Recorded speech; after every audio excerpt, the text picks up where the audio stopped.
జై సచ్చిదానంద.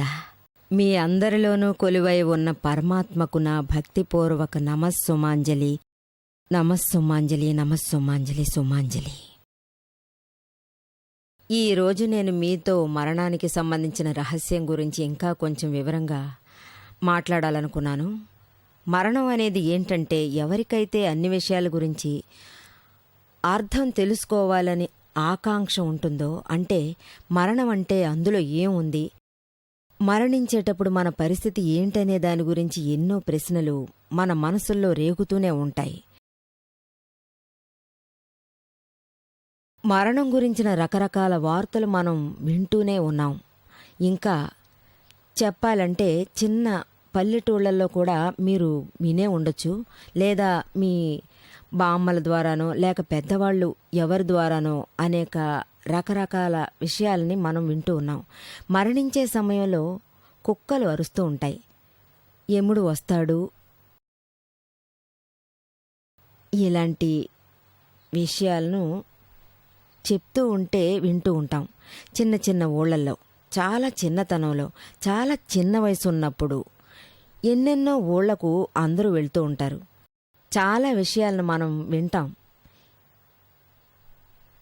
ఇంట్లో గాని లేదా ఇరుగు పొరుగున ఎవరికైనా ఏదైనా జబ్బు వచ్చిందంటే, పైగా ఎక్కువ చాలా ముసలివాళ్ళు అయ్యి ఉంటే, అప్పుడే కుక్కల అరుపులు వినిపించాయంటే వెంటనే అక్కడ ఉన్నవాళ్ళు భయపడతారు, వణికిపోతారు.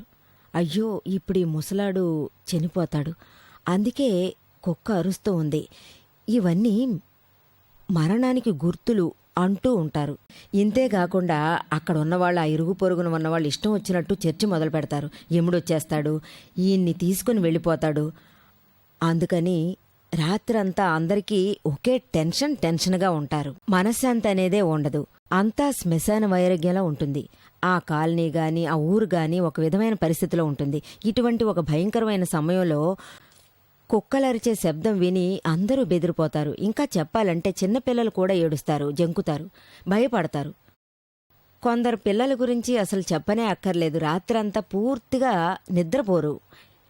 వీళ్ళు పెద్దవాళ్ళు మాట్లాడుకునేది వింటారు కదా, కుక్క అరిచేది ఇలాంటివన్నీ జరుగుతాయని చెప్తుంటారు కదా. అందుకని వాళ్ళు ఖచ్చితంగా యముడు వచ్చేస్తాడు, ఆయన వచ్చి మన తాతయ్యని తీసుకుని వెళ్ళిపోతాడు అని యముడు గురించి రకరకాల విషయాలను ఊహించుకుంటూ అది నిజమనుకున్నట్టు చెప్పుకుంటారు. యముణ్ణి అనేక విధాల వర్ణించారు. ఆయనకు పెద్ద పెద్ద కోరలు ఉంటాయని, పెద్ద పెద్ద కొమ్ములుంటాయని, బాగా కండలు తిరిగిన బాడీ ఉంటుంది, దున్నపోతు మీద కూర్చుని వస్తాడు, ఆయన చేతిలో యమపాసం ఉంటుంది. ఆ యమపాసం వల్లే, ఆ పాసం వల్లే ఆయన తీసుకుపోవలసిన ప్రాణాన్ని ఆ పాసం వల్లే పట్టుకుని లాక్కుని యమలోకానికి ఆయన తీసుకెళ్లిపోతారని, ఈ యముడు గురించి ఇటువంటి భయంకరమైన ఊహలను మనం కల్పించుకున్నాం. ఆయన స్వరూపం గురించిన వర్ణనను విన్న వెంటనే ప్రజలకు మరణం వచ్చేసిందని అందరూ నిర్ణయించుకుంటారు. చిన్నపిల్లలు కూడా సైకాలజికల్గా వాళ్ళు డిస్టర్బ్ అవుతారు, భయంతో వణికిపోతుంటారు. యముడు గురించి వర్ణనలు వింటూ ఉంటారు కదా. మన ఇండియాలో యమధర్మరాజు గురించిన కథలు చాలా ప్రసిద్ధి చెందాయి. మన హిందూ ధర్మంలోనూ చాలా చోట్ల యమధర్మరాజుని మళ్ళీ మళ్ళీ చెప్తూ ఉంటారు. కానీ దాదాజీ ఏం చెప్తున్నారంటే, ఈ లోకంలో యమధర్మరాజు అనేవాడు ఒకడు లేనేలేడు, యముడు ఉన్నాడనడానికి రుజువే లేదంటారు. యమధర్మరాజుని ఎవరూ లేనేలేరు, మీరు దేనికి భయపడకండి. యముడు లేడంటే మరి ఎలాంటి ప్రశ్న వస్తుంది? మరి మరణం ఎలా ఏర్పడుతుంది? ఎవరు హత్య చేస్తున్నారు? ప్రాణాన్ని ఎవరు తీసుకుంటున్నారు? దీనికంతటికీ జవాబు ఏముంది? యముడనేవాడు రావడం అనేది లేనే లేదు. యముడి వల్ల చావు కలుగుతుందనేదే లేదు. అందరి మరణాలు నియమం ప్రకారమే జరుగుతున్నాయి. నియమం, ప్రతి విషయంలోనూ ఈ నియమం అనేది ఉంది. ప్రకృతికి కూడా ఒక నియమం అనేది ఉంది, మనకు కూడా కొన్ని నియమాలున్నాయి. ఈ జనన మరణాలన్నీ నియమం వల్లనే ఏర్పడుతున్నాయి. నియమాన్ని దాటి బయటికి వచ్చిన ఈ మరణం ప్రకృతికి కట్టుబడి తీరుతుంది, ప్రకృతికి విరుద్ధంగా ఉండదు. అందరి మరణాలు ప్రకృతికి లోబడే ఉంటాయి. కొందరు ఏమంటారంటే యముడు ప్రాణాన్ని తీసుకుని వెళ్తాడు, విష్ణుమూర్తే ఆయన్ని పంపిస్తాడు. ఇవన్నీ నడిపించేది విష్ణుమూర్తే. ఆయనే మెయింటైన్ చేస్తున్నారు. బ్రహ్మ కేవలం సృష్టించేవారు, విష్ణువు నడిపించేవాడు. ఇంకా మహేశ్వరుడు, బ్రహ్మ విష్ణు మహేశ్వరులు ముగ్గురు వచ్చి అందరి ప్రాణాలు తీసుకుంటున్నారు. మరణానికి కారణం మహేశ్వరుడే అంటారు. ఈ విధంగా దేవుణ్ణి కూడా ఇందులోకి లాగేస్తున్నారు, జనరేట్ చేసుకుంటున్నారు, ఆర్గనైజ్ చేసుకుంటున్నారు. దాంతో నాశనం కావాలని వాళ్ళు పూనుకుంటారనే చెప్పాలి. ఈ విధంగా ముగ్గురులో ఇది డివైడ్ అవుతోంది. బ్రహ్మ శివుడు తప్ప విష్ణు పనిచేస్తుంటాడు. బ్రహ్మను సృష్టికర్తం చేశారు, మహేశ్వరుని నాశనకారుడిగా చేశారు. అందరి ప్రాణాలను మహేశ్వరుడే తీస్తున్నాడు. అంతం చేసే పనిని మహేశ్వరుడే చేస్తున్నాడు. ఎన్నో విధాల ఊహలు. కొందరు యమధర్మరాజే ప్రాణాలు తీస్తాడు, మరణం ఆయన వల్లనే వస్తోందని అంటున్నారు. కానీ ఈ విషయం అంతా ఆయన సీనియర్ చిత్రగుప్తుడే అని అందరూ చెప్తూ ఉంటారు. ఆయన పుస్తకంలో రాస్తుంటాడట. అందరి లెక్కలు అంటే ఎవరైనా జీవితాంతం చేసిన తప్పులు, మంచి పనులు, చెడు పనులు, పాపపుణ్యాలు, ఈ లెక్కలన్నీ ఆయన చూస్తుంటాడట. ఈ విధంగా చాలా విషయాలు వస్తూ ఉంటాయి. కానీ ఈ రోజున్న పరిస్థితుల్లో చాలా ప్రశ్నలు ఏర్పడుతున్నాయి. చిత్రగుప్తుడి వల్ల ఎలా వీలవుతుంది? కోట్లాది జీవులు, కోట్లాది ప్రాణులు, ఎందరో మనుషుల్ని కూడా లెక్కించొచ్చు. అనేక జీవరాశులు ఉన్నాయి, ప్రాణులు ఉన్నాయి, అన్నీ ఉన్నాయి. అన్నిటికీ మరణం అనేది ఒకటి ఉంది. అందరి లెక్కలను చిత్రగుప్తుడే రాస్తుంటాడు. కోట్లాది సంవత్సరాల నుంచి ఇది జరుగుతూ వస్తున్న విషయమే కదా. కోట్లాది సంవత్సరాలుగా జననం మరణం ఇవి వస్తూ పోతూ ఉన్నవే కదా. కోట్లాది సంవత్సరాలుగా ప్రాణం అక్కడ ఇక్కడ అవస్థలు పడుతూనే ఉంది.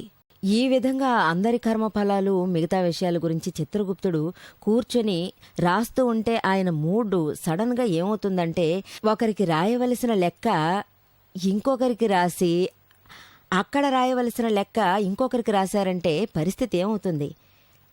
చాలా ప్రమాదంగా మారుతుంది కదా. ఇవన్నీ కూడా ఊహలే. చిత్రగుప్తుడు లెక్కలు రాయడం, చిత్రగుప్తుడే లేడు, హత్యలు చేసేవాళ్లు లేరు, సృష్టించేవాడు లేడు, కాపాడేవాడు లేడు, నాశనం చేసేవాడు లేడు. ఏమున్నా అది అంతా మన చేతుల్లోనే ఉంది, మన హృదయంలోనే ఉంది. అంతెందుకు, మనం చెప్పుకుంటాం కదా చిత్రగుప్తుడే ఇవన్నీ రాస్తుంటాడని. ఇందులో వేరే విషయాలు కూడా చెప్తుంటారు. పుట్టినప్పుడే వాటి లెక్కలు వెంట రావు. కానీ షష్ఠి రోజు, 6వ రోజు దేవుడు వస్తాడు. దాం ధూమ్ అని చెప్తూ వస్తాడు. అలా వచ్చి పుస్తకంలో ఒక్కొక్కరి కర్మ ఫలితాలు, మంచి చెడు అన్నీ మరణం వరకు ఆయన రాస్తూ ఉంటాడు. ఆ రోజు ఆయన వచ్చి ఏం రాసేసి వెళ్తారో దానికి తగినట్టుగానే ఎవరికైనా జీవితంలో ఫలితం దక్కుతుంది. ఆయన రాసిన రోజు నుంచి మరణం వరకు ఇప్పుడు మనలాంటి తెలివైన వాళ్ళందరికీ ఒక ప్రశ్న ఉంటుంది. అది ఏంటంటే, ఆ 6 రోజులు ఏమయ్యాయి? ఈ 6 రోజులు ఎన్నో జరిగి ఎన్నో గతించిపోయాయే. 6 రోజుల్ని తీసుకోండి. ఈ 6 రోజుల్లో ఎన్ని చేపలు చచ్చిపోయాయి, అంతమైపోతున్నాయి, ఎన్నో నశించిపోతున్నాయి. ఈ రోజుల్లో జరిగేది అంతా ఎవరు రాస్తున్నారు? ఇంతకు ముందు జరిగిందంతా ఎవరు రాస్తూ ఉండేవారు? ఇంతవరకు ఎవరు రాశారు అంటే, ఇంతకు ముందు గతించినది, జరిగినది అన్నీ ఎవరు రాస్తున్నారు? ఇది ఒక అర్థంగాని ప్రశ్నే కదా. ఎటువంటి విషయాన్నైనా సరే, ఎటువంటి వస్తువునైనా సరే, దాన్ని మనం ఎంతవరకు మనం నమ్ముతామనేది ఒకటి ఉంటుంది కదా. ఎలాంటి విషయమైనా సరే దాన్ని ఆలోచించి, దాన్ని బాగా అర్థం చేసుకుని, ఎటువంటి విరోధభావం లేకుండా, ఎటువంటి విషయంలో విరోధభావం ఏర్పడుతుందో, ఒకరికొకరికి గొడవలు ఏర్పడతాయో అవి ఏ రూపంగా మనం గ్రహించి సిద్ధాంతపరంగా చూసి జీవితాంతం మనం వాటిని ఆచరించాలి. కాంట్రాక్షన్ ఉండకూడదు, విరోధాలు ఉండకూడదు. ఇటువంటి సిద్ధాంత విషయాలు అర్థం చేసుకు తీరాలి. మనలోనే వాటిని ఇముడ్చుకోవాలి. సిద్ధాంతం అంటే సిద్ధాంతమే. ఇందులో ఎలాంటి తేడా లేదు, ఎలాంటి మనస్పర్ధలు లేవు. కష్టమనే విషయంలో ఎన్నో విరుద్ధ మనోభావాలు రావచ్చు. ఈ 6 రోజుల కథ ఏంటి? గర్భం అంటే ఏంటి? ఎందరో పిల్లలు గర్భంలోనే చస్తున్నారు. ఎందరో పిల్లలు పుట్టేటప్పుడు తల్లులు చనిపోతుంటున్నారు. మన ఇండియాలో ఇంకా ఎన్నో స్థానాల్లో అమ్మ తన సొంత బిడ్డల్నే చంపి పారేస్తోంది. ఈ రోజు మనం వాటిని చూస్తూ ఉన్నాం. ఇవన్నీ చదువుకున్నవాడు వచ్చి అన్నిటినీ రాసిపెట్టుకుంటాడా? అమ్మ తన బిడ్డనే చంపేటప్పుడు ఇలా ఎక్కడైనా రాసిపెట్టుకుంటుందా చెప్పండి? మరి కర్మఫలం అనే సిద్ధాంతం అనేదే లేదే. మనం చేయవలసినదేదీ లేదు. బ్రహ్మ రాసినట్టే అన్నీ అలాగే జరుగుతున్నాయా? అలాగైతే కర్మఫల సిద్ధాంతాన్ని అదే పూర్తి చేస్తుంది కదా. మన కర్మానుసార ఫలం మనకు దక్కిందంటే తర్వాత మధ్యలో ఏ చిత్రగుప్తుడు గాని సృష్టికర్త గాని అవసరం అనేదే లేదే. ఏదీ వద్దు కదా. Action and reaction, equal and opposite, ఇవన్నీ అజ్ఞానం గురించి క్లుప్తంగా బయటపడే ఒక విషయం. మన జీవితంలో ఎన్నో రకాల సమస్యల్ని మనం ఎదుర్కొంటున్నాం. ఎన్నో సంఘటనలు జరిగి సమసిపోయాయి. వాటిని నడిపించేవాడు, నడిపించి ఒడ్డుకు చేర్చేవాని మీద కూర్చుని చెప్పేదంతా ఒక భ్రమ. ఈ యముడు అనే భయం తీరింది కదా. మనుషులు న్యాయమైన దారిలో నడుచుకుంటారు. మన కర్మానుసార ఫలమే మనకు దక్కుతుంది. ఈ యమధర్మరాజు ఏం చేయలేదు, చిత్రగుప్తుడు ఏమీ రాయలేదు. దేవుడు రాసిన ప్రకారమే మనం కరెక్ట్ దారిలో వెళ్తే మనకు మంచి జరుగుతుంది, చెడు దారిలో వెళ్తే చెడు కలుగుతుంది. ఈ సిద్ధాంతంలో నడుచుకోండి. భగవంతుడు ఇందులో జోక్యం చేసుకోడు. మన కర్మానుసార ఫలమే మనకు దక్కుతుంది.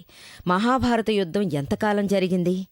శ్రీకృష్ణ భగవానుడు తానే అక్కడికొచ్చాడు. పరమాత్మ ఆయనే యుద్ధం జరగకూడదని ఎంతో ప్రయత్నించాడు. కాని ఆయన దాన్ని ఆపలేకపోయాడు కదా. ఎందరో వ్యక్తులు ప్రయత్నం చేశారు. కాని చివరకు యుద్ధమేగా జరిగింది. మరి ఇదంతా ఏంటి? మనమేదో ఇది చెయ్యొచ్చు, అది చెయ్యొచ్చు, ఇది చేయొచ్చు అనుకోవచ్చు. కాని ఇవన్నీ అజ్ఞానం వల్ల ఏర్పడే విశ్వాసం, భ్రమ. భగవంతుడెవరికీ మంచి చెడు చేయడం అనేది ఉండదు. కర్మఫలంలోనూ ఆయన జోక్యం చేసుకోడు. పైన ఆయన కూర్చోవడం అనేదే లేదు. ఒకరికి మంచి చేస్తే ఇంకొకరికి చెడు చేస్తాడనేదేమీ లేదు. లోకంలో యుద్ధాన్ని సృష్టించింది మహాభారతంలో దేవుడే కదా. యుద్ధాన్ని సృష్టించింది. వరల్డ్ వార్ 1 జరిగింది, వరల్డ్ వార్ 2 జరిగింది, వరల్డ్ వార్ 3 కూడా జరగొచ్చు. దాన్ని ఎవరూ సృష్టించేది కాదు. ఇవన్నీ కూడా విధే కల్పిస్తూ ఉంటాడు. ప్రకృతి సిద్ధంగా జరుగుతుంది. ఏది ఎలా జరుగుతుందో అది అక్కడక్కడ జరుగుతూనే ఉంటుంది. జరిగేది జరగకుండా చేయడం కుదరదు, జరగనది జరిగేదిగా చేయడం కుదరదు. మహాభారతంలో శ్రీకృష్ణ భగవానుడు ఆయనే ఇందులో భాగం వహించాడంటే చూసుకోండి. మరి దీన్నుంచి మనకు జరిగేది జరిగే తీరుతుందని కన్ఫామ్ అవుతుంది కదా. ఇందులో మనకు ఎలాంటి లెక్క ఉందో, మన కోపం, లోభం, మోహం, మదం, ఆశ్చర్యాలు అన్నీ ఉన్నందువలన మనం మన కొత్త కర్మఫలాన్ని ఛార్జ్ చేసుకోవచ్చు. ఇంకా నిజం చెప్పాలంటే ఈ జననం మరణాలన్నీ, జననం నుంచి మరణం వరకు మన కర్మఫలాన్ని తెచ్చుకుంటామో దానికి తగిన ఫలం దక్కుతుంది. ఇందులో ఎవరో మధ్యలో దూరి మార్చడానికి వీలు కానే కాదు. శ్రీకృష్ణ భగవానుడున్నాడు కదా.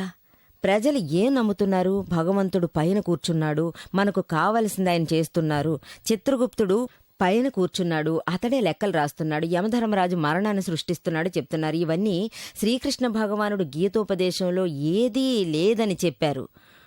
ఒకటి మాత్రం ఖచ్చితం. అది ఏంటంటే గీతలో 6వ అధ్యాయంలో 16వ శ్లోకం చాలా స్పష్టంగా ఆయన చెప్పారు.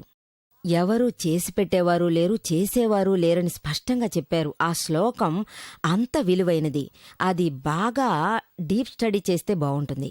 ఆయన ఏం చెప్పారంటే 5వ అధ్యాయంలో 15వ శ్లోకంలో న కర్తృత్వం న కర్మాణి సృజతి లోకస్య ప్రభు న కర్మఫల సంయోగే స్వభావస్తు ప్రవర్తతే. న కర్మఫల సంయోగే స్వభావస్తు ప్రవర్తతే. ఎలాంటి ఒక భగవంతుడు ఎటువంటి కర్మఫలాన్ని చేసినవాడైనా కర్మానుసార ఫలం దేన్ని ఎవ్వరూ చేసి పెట్టడం అంటూ ఉండదు. ఏ ఒక్క విషయాన్నైనా భగవంతుడు చేసేదే ఉండదు. భగవంతుడు చెయ్యడం లేదు. ఎవ్వరూ చేయలేదంటే ఇదంతా ఏ విధంగా జరుగుతూ ఉంది? అన్ని విషయాలు స్వభావస్తు ప్రవర్తసే, మనకంటూ ఉండే స్వభావంతో జరుగుతుంటుంది. ఈ జ్ఞానానికి సంబంధించిన ఒక మంచి విషయం. ఈ విషయాన్ని అర్థం చేసుకోవడం చాలా అవసరం. సాధారణ ప్రజలు ఏమంటారు? దేవుడే చేస్తున్నాడు, ఆయన చేస్తున్నాడు, ఈయన చేస్తున్నాడని. ఇవన్నీ ఎవరూ చేయడం లేదు. ఇదంతా స్వభావం వల్ల జరుగుతోంది. స్వభావం అంటే ఏంటి? తన స్వభావం ఏంటనేది పైనుంచి కిందకొస్తోంది. ఇటువంటి నీళ్లు పైనుంచి కిందకు రావడానికి నీళ్లకు ఏమీ చేయాల్సిన పనిలేదే. దాని పాటికి ఆటోమేటిక్గా జరుగుతూ ఉంది, స్వభావంతో జరుగుతోంది. అంటే గులాబీ స్వభావం ఏంటి? మంచి సువాసనను ఇవ్వడమే కదా. దీనికోసం ఈ గులాబీకి ఏమీ చేయాల్సిన పనిలేదే. ఈ వాసన అనేది తనంతట వస్తోంది.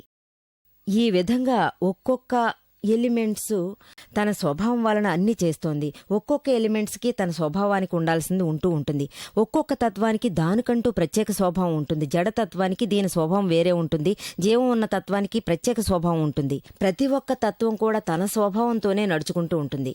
ఈ రోజు మనం ఉన్న ఈ ప్రపంచం జరుగుతూ ఉంది. ఈ జడతత్వం ద్వారానే ఈ లోకమంతా నడుచుకుంటూ ఉంది. జడతత్వ ఫలితమే స్వరూపం. ఇదే జడతత్వ రూపాలు. స్వభావం ఏంటి? రావడం, వెళ్లడం, ఉండడం, లేకపోవడం, క్రెడిట్ డెబిట్, డెబిట్ క్రెడిట్. ఇది జరుగుతూనే ఉంది కదా. పరిణామాల వల్ల చేయబడిన ఈ అనంతకోటి పరిణామాల వల్ల చేయబడిన ఈ జడతత్వం, ఈ పరిణామాలు ఒకటి కావడం, విడిపోవడం, ఒకటి కావడం, మళ్ళీ అవి విడిపోతున్నాయి.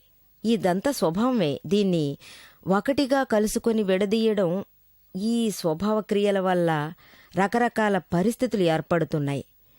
ఈ రకరకాల పరిస్థితులను మనం చూస్తూనే ఉన్నాం. అందులోనే మనం లీనమైపోతున్నాం. ఇందువల్ల స్వభావంలో జరుగుతుందనేది అనిపించనే అనిపించదు. దీని మధ్యలో అజ్ఞానం అనేది కూడా వచ్చి ఆగుతుంది. ఆత్మ స్వభావం వల్ల ఉంది, ఈ జ్ఞానం ఉండదు. ఇందులో ఏంటంటే అహంకారం ఏర్పడి అక్కడ ఆగుతుంది.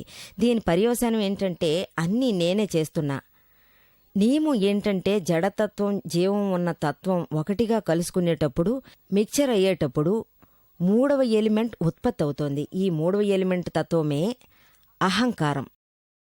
అహంకారం అనేది జడం, జీవం ఉన్న తత్వంలో మిక్చర్ అవుతుంది. దీనివల్ల దాని రెంటి స్వభావం ఉంటుంది. ఇది ఒక భ్రమలా ఉంటుంది. క్రియ అనేది కేవలం జడతత్వానికే. ఈ జ్ఞానం అనేది ఆత్మతత్వానిది. ఆత్మ, పరమానందం. ఈ అహంకారం రెంటిని చూసి నేనే చేశానని అది చెప్పుకుంటుంది. ఎలాగంటే, తెలియనివన్నీ నాకు తెలుసు. థర్డ్ ఎలిమెంట్ వల్ల ఈ లోకమే ఆగుతోంది. నేను కేవలం నమ్మకాన్ని మాత్రమే. నిజానికి అహంకారం ఏది చేయడం లేదు. నేనే చేస్తున్నానని ఇది నమ్ముతూ ఉంది. నేను జన్మించాను, నేను మరణిస్తాను, నా మరణం, ఇంకొక జన్ముంది. ఇవన్నీ అహంకారంతో కూడుకునేది. జనన మరణాలనేవి చేంజ్ ఆఫ్ ఫేసెస్, పరిస్థితులే. జడం, జీవమున్న తత్వాలుగా మారుతోంది. ఆత్మతత్వంలో ఇటువంటి తేడాలుండవు. ఇది రెండు విధాలుగా ఉంది. స్వభావం వల్ల జరుగుతుంది. ఏదేది స్వభావం వల్ల జరుగుతుందో ఆ స్వభావంలో చేయడం అనేదే లేదు. అందువల్ల దీనివల్ల అన్నీ మీకు ఆటోమేటిక్గా జరుగుతూ ఉంటుంది. శ్రీకృష్ణ భగవానుడి గీతలో ఆ శ్లోకాన్ని అందంగా చెప్పాడు. ఎవ్వరూ చేసేదేమీ లేదని చెప్పాడు. స్వభావమే. జడతత్వంకున్న స్వభావం ఏంటి? చూడ్డం, తెలియడం, అంతే. ఉత్పత్తి అవుతుందనేది ఒక ప్రక్రియ. జడతత్వం అనేది ఇది కూడా ఒక పరిస్థితే అని మనం చెప్పొచ్చు. ఈ పరిస్థితుల స్వభావం ఏంటంటే, ఈ పరిస్థితులు ఉత్పత్తి అవుతాయి. అప్పుడు అది ఒక విధంగా స్థిరమవుతుంది. ఏమవుతుంది? దీనివల్ల ఒక విధమైన బాధ కలుగుతోంది, అంటే నష్టం కలుగుతోంది. ఈ విధంగా ఉత్పత్తి అయినది నష్టం కావడం, వృధా కావడం, దీనికి ఒక రూపం కల్పించారు. ఉత్పత్తిని బ్రహ్మ సృష్టిస్తున్నాడు, స్థిరత్వాన్ని విష్ణు కలిగిస్తున్నాడు, నష్టాన్ని మహేశ్వరుడు కలిగిస్తున్నాడు. ఈ మూడింటికి రూపాన్ని కల్పిస్తున్నారు. ఇటువంటి విషయాలన్నీ కొంచెం దీర్ఘంగా ఆలోచిస్తే అప్పుడు జడతత్వాలు ఉత్పత్తి కావడం, స్థిరం కావడం, లాభం పొందడం, నష్టం కలగడం, ఈ జననం, మరణం, ఈ జీవితం, ఇవన్నీ పరిస్థితులే. ఈ జడతత్వంలో జరిగే ముఖ్య చర్యలన్నీ దాని స్వభావం వల్ల పరిస్థితులు మారుతున్నాయి. ఈ పరిస్థితులు మారుతూనే ఉంటాయి. చివరి వరకు ఏ పరిస్థితి అలాగే ఉండిపోదు. ఒరిజినల్ ఎలిమెంట్, మూలతత్వం అనేది ఒకటి ఉందే, అది ఎప్పుడూ మీకు ఉంటూనే ఉంటుంది. అది ఎప్పుడూ మీకు ఖచ్చితంగా మారనే మారదు. అందులో ఎటువంటి మార్పు లేదు. ఈ సిద్ధాంతాన్ని శ్రీకృష్ణ పరమాత్ముడు ఏం చెప్పాడంటే, ఈ విషయాన్ని అర్థం చేసుకోవాల్సింది చాలా అవసరం. దీనికి కాదని వెళ్ళి శ్రీకృష్ణ పరమాత్ముడు అర్జునునికి ఏం చెప్తున్నాడంటే 5వ అధ్యాయంలో 15వ శ్లోకం, न दत्ते कस्यचित् पापं न चैव सुकृतं विभो अज्ञानेन आवृतं ज्ञानं तेन मुह्यन्ति जन्तव. శ్రీకృష్ణ పరమాత్ముడు అర్జునునికి వివరించాడు, భగవంతుడు దేవుడు ఎవరి పుణ్యాన్నో పాపాన్నో తీసుకోవడం అనేదే ఉండదు. ఇది అంతా అజ్ఞానమే. జ్ఞానం ఉంటేనే తెలుస్తుంది. దీనివల్లనే, ఇలాంటి చర్య వల్లనే, ఈ జ్ఞానం వల్లనే అందరూ మనుషులు, అన్ని ప్రాణులు మోహం వల్ల ప్రాప్తి పొందుతున్నారు. మోహం ముక్తి అయింది, మోహం ఎక్కువైంది. ఇందులో దేవుడు ఏమీ చేయడం లేదు. పాపం పుణ్యం ఏదీ భగవంతుడు చేయడం లేదు, చేయించడం కూడా లేదు. ఈయన ఎవరికీ ఇవ్వడం లేదు, ఎవరి నుంచి తీసుకోవడం లేదు. ఇందులో సిద్ధాంతం ఎంతో ఉన్నతమైంది. దాంతో మనం ఎప్పుడూ ఏదైనా మంచి చెడు జరిగితే భగవంతుని మీద నింద వేస్తాం, భగవంతుడు ఇలా చేశాడని చెప్పుకుంటాం. ఈ మధ్య కూడా సునామీ సంభవించినప్పుడు నేను ఎంతో మంది చెప్పగా విన్నాను. నన్ను కలుసుకోవాలని వచ్చిన వేలాది మంది ప్రజలు చెప్పారు, మా జీసస్, మా అల్లా, భగవంతుడు, ఈశ్వరుడు ఎంత దయలేని వాళ్ళయ్యారు, ఎవరికీ జాలనేదే లేదు, ఎంత కఠినాత్ములయ్యారు, ఇంత పెద్ద భూమికి నష్టాన్ని కల్పించారే, ఆయనేం చేశాడు, ఆయనేం చేయగలడు. ఇందువల్ల ఆయనకేం సంతోషం కలిగింది? ఎంతో మందికి కాళ్ళు చేతులు పోయాయి, ఎంతోమంది చనిపోయారు కూడా, జీవితంలో ఏదీ లేకుండా పోయింది.